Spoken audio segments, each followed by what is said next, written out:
Was once a symbol of America's industrial might, but today General Motors, the world's second largest car maker, declared itself bankrupt. It won't mean the end of the company. Under a deal with the US government, GM will be relaunched, but at the cost of around 20,000 jobs. Greg Wood is at GM's headquarters in Detroit. Greg. George, I'm actually standing inside GM headquarters at the moment. This is a company weighed down with debts it could never hope to repay. Its sales had collapsed, and today it bowed to the inevitable, seeking protection from its creditors in the courts. Its future will now be decided by a judge.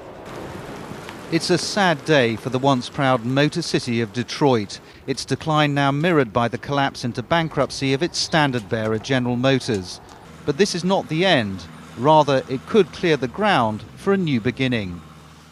President Obama has a rescue plan which he set out today. 2 months ago, working with my auto task force, GM and its stakeholders have produced a viable, achievable plan that will give this iconic American company a chance to rise again.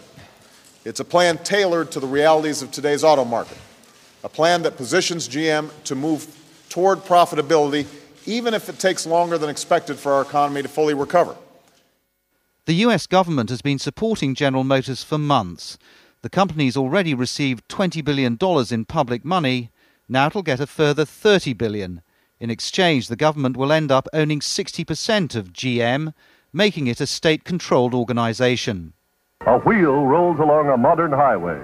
It's very different from the glory days of Detroit.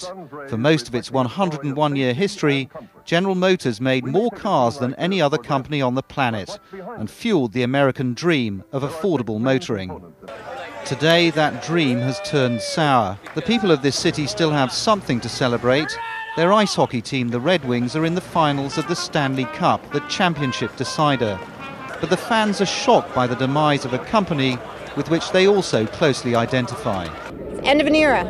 Definitely the end of an era. It used to be what's good for the country is, what's good for General Motors is good for the country. Not anymore. I remember seeing this place when it was, it was thriving in an economic state, and it is sad coming back here and seeing all these people that are losing their jobs. The bankruptcy plan will rescue General Motors from most of its debts and strip it down to size.